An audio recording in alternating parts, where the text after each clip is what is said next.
नमस्कार। नमस्कार। सुनील त्रिपाठी, रणधीर सिंह जी। हम आप एक चर्चा स्टार्ट करेंगे। कुछ क्वेश्चंस हैं हमारे जिसका आंसर हमारे हिंदू आर्मी के राष्ट्रीय उपाध्यक्ष श्री रणधीर सिंह बताएंगे। हम इनसे कुछ क्वेश्चंस करेंगे जिसका आंसर आपको भी जानना है और मुझे भी जानना है। आपके मन में भी बहुत दिनों से ये सवाल बैठा होगा लेकिन आप जानना नहीं चाहे, लेकिन मेरे मन में आया तो मैं इनसे आज जानना चाहूंगा।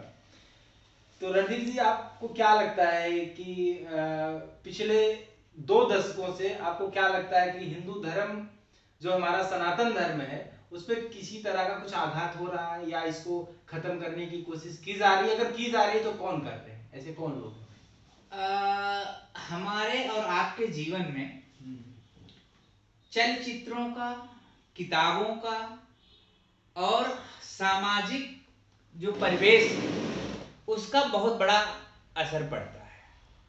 पिछले जैसे अभी ये तो एकदम वायरल बातें हैं कि पिछले फिल्म इंडस्ट्रीज, क्योंकि ज्यादातर आज लोग जो अपने आप को कोई शीशे में खड़ा होकर देखता है, सुंदर बनने की कोशिश करता है, तो कहीं ना कहीं उसके दिमाग में हीरो गिरी जैसी या खुद को अच्छा लगने जैसा वर्ड होता है। आपके तो मेरे कहने का मतलब जो हम देख रहे हैं वही उसी चीज में हम धीरे धीरे परिवर्तित होते चले जा रहे हैं।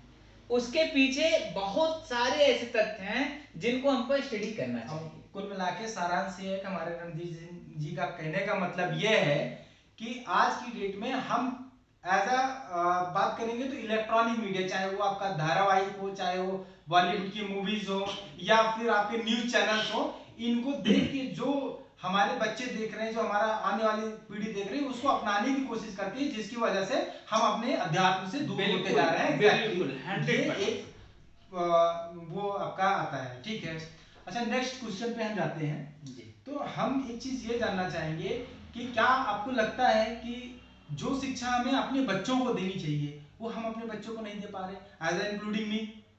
बिल्कुल बिल्कुल, उसका भी मुख्य कारण है। अभी एक्चुअली में पहले जो एक सिस्टम था गृहिणी और घर का मालिक, बिल्कुल 2 पार्ट होते थे, तो लोग एक पर कमाता था, दूसरा जो है घर के संस्कारों को सिस्टम में रखता था। आज के परिवेश में हम ये नहीं कह रहे हैं कि ऐसा सिचुएशन आ गया है कि हर आदमी को धन उपार्जन का एक साधन ढूंढना पड़ रहा है, चाहे पति पत्नी हो, चाहे उनके काम के लायक होने वाले बच्चे हों, तो उनको अपने जीवन यापन के लिए कुछ करना पड़ रहा है। हर आदमी जॉब में है, तो हम ये नहीं कहते, लेकिन उसके साथ उनको इस बात पर ध्यान देना चाहिए कि हम अगर आप कोई चीजें कर रहे हैं, कोई शिक्षा लिया है आपने और उस शिक्षा का उपयोग आप नहीं कर रहे हैं, कोई भी पढ़ाई आपने किया, उस पढ़ाई का आप उस सिस्टम को नहीं फॉलो करें, तो आपको पढ़ाई करने का कोई मतलब नहीं। हमको आपको बचपन में जो चीजें पढ़ाई गई हैं, बताई गई हैं, अगर हम अपने बच्चों को वो चीज नहीं फॉलो कराते हैं और खुद भी फॉलो नहीं करते, दोनों चीजें होती, बच्चा हमको आपको ही देख करके कहीं ना कहीं वो सिस्टम को समझता है। जैसे आप तो जाति वर्ग की बात नहीं करनी चाहिए, लेकिन आप धर्म से जुड़े हैं तो शायद पूजा पाठ में आप विश्वास करते हैं और सुबह पूजा करते हैं, तो कहीं ना कहीं आपके बच्चे के मन में ये बातें होती होंगी कि हमको भी नमस्कार करना चाहिए। मंदिर देखने के बाद वो बिना आपसे कहे वो मंदिर देखने के बाद नमस्कार कर लेता होगा। ये आपने सिखाया नहीं है, क्योंकि आपको देख रहा बच्चा और वही चीजें वो कर रहा है। तो हमको आपको भी अपने जो धर्म से रिलेटेड चीजें हैं सबसे पहले खुद करनी चाहिए।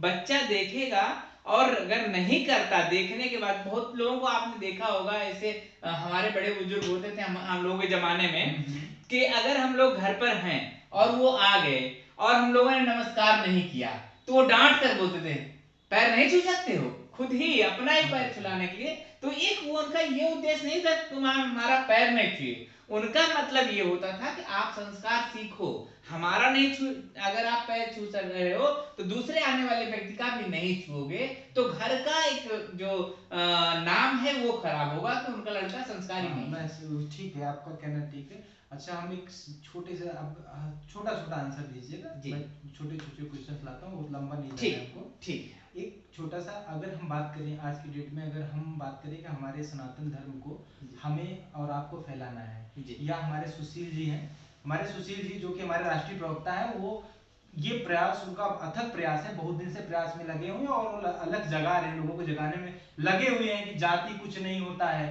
सब हिंदू हैं, पूरी ये धरती ही हिंदुओं की थी और आज भी है, और वो उसका प्रयास कर रहे हैं कि वो फिर से एक बार वही सनातन जो सतयुग में हुआ करता था कि दो ही वर्ण होते थे, एक राक्षस होता था और एक मानव होता था, एक मानव एक दानव, वही की लड़ाई चल रही है आज कि मानव कौन है और दानव कौन है। तो कहने का सिर्फ आपसे मतलब क्वेश्चन ये है कि अगर हम सीधी भाषा में आपसे जानना चाहें कि अगर आपको ये बीड़ा दिया जाता है कि आप सनातन धर्म का प्रसार करिए, लोगों में फैलाइए, तो इसके क्या उपाय हैं कि हमारे जो लोग हैं वो भटके ना, जाति में, पंथ में, प्रांत में, मजहब में, मतलब बटे ना, जो हिंदू है सो हिंदू है। इसको कैसे आप देखते हैं? देखिए इस पर ये भी आपने कहा क्वेश्चन छोटा है लेकिन उत्तर इनके लंबे होते हैं। हमारा ये कहने मतलब अगर इस टाइप का मुझे शॉर्टकट में बताना है तो शॉर्टकट में यही है कि हमको हर व्यक्ति को बताना होगा कि संस्कार जो हमारे पुराने हैं, क्योंकि सनातन धर्म एक संस्कार के बेस पर टिका हुआ है। अगर आप बिल्कुल अपने संस्कार, हिंदू संस्कार निकाल देते हैं तो सनातन धर्म का कोई मतलब नहीं होता है। हमारा जो सनातन धर्म है ये जीवन पद्धति की एक ऐसी मूल मंत्र है जिसको अगर हर व्यक्ति धारण कर ले तो हमारे ख्याल से जो मार काट वाली नौबत आती है ये कतई ना आए, क्योंकि ये अपने आप में एक ऋषियों मुनियों वाली पद्धति है जिसमें लोग अपने तप के बल से, अपने योग के बल से अपने गुस्से पर कंट्रोल कर लेते थे। बिल्कुल। अभी आप हमको 5 ऐसी चीजें बताएंगे जो आपके बचपन में होती थी और आज वो गायब हो गई हैं, और वो जो चीज 5 थी, है तो 50 में बता सकता हूँ, बट 5 चीजें जो उस जमाने में होती थी आज होनी बंद हो गई, जिसकी वजह से कहीं ना कहीं हमारा धर्म खतरे में आ रहा है। वो 5 चीजें बताइए जो आपके बचपन में थी आज नहीं है, जो हमें हमारे बाप दादाओं से मिली लेकिन हम अपने बच्चों को नहीं दे पाए। 5 चीजें बताइए।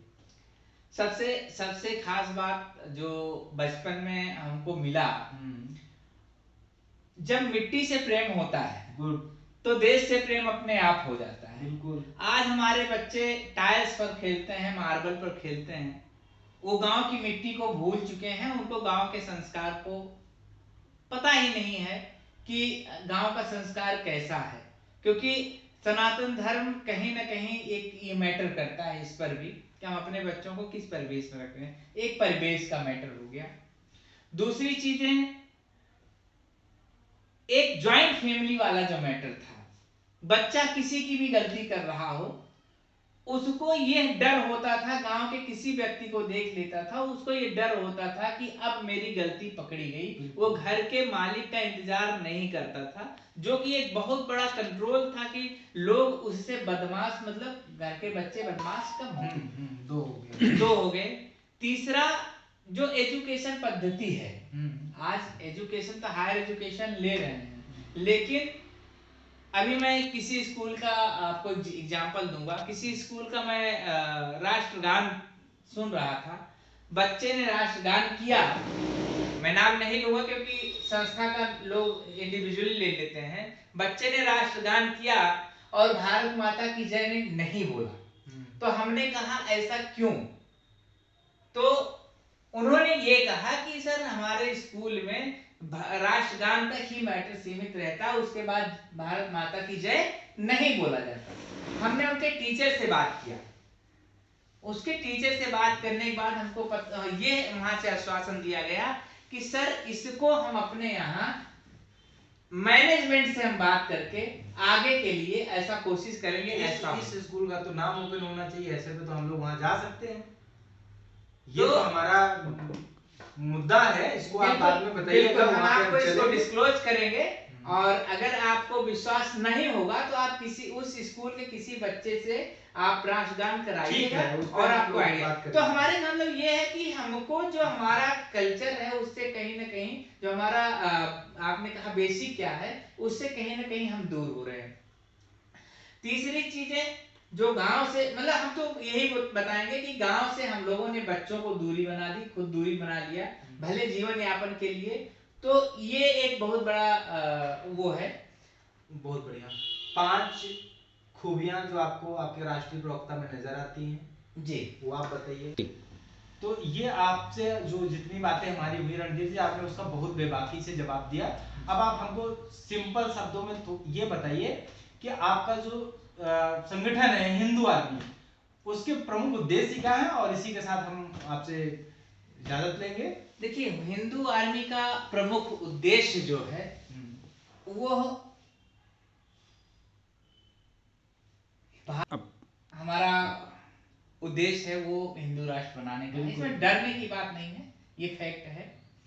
और सनातन धर्म का जो हमारा धर्म विलुप्त होते जा रहा है धीरे धीरे, बच्चों को हम अपने संस्कार नहीं सिखा रहे हैं। हमारा मेन जोर इस पर है कि अपने बच्चों को संस्कारी कैसे बनाएं। बिल्कुल, बहुत बहुत धन्यवाद, बहुत। जय श्री राम।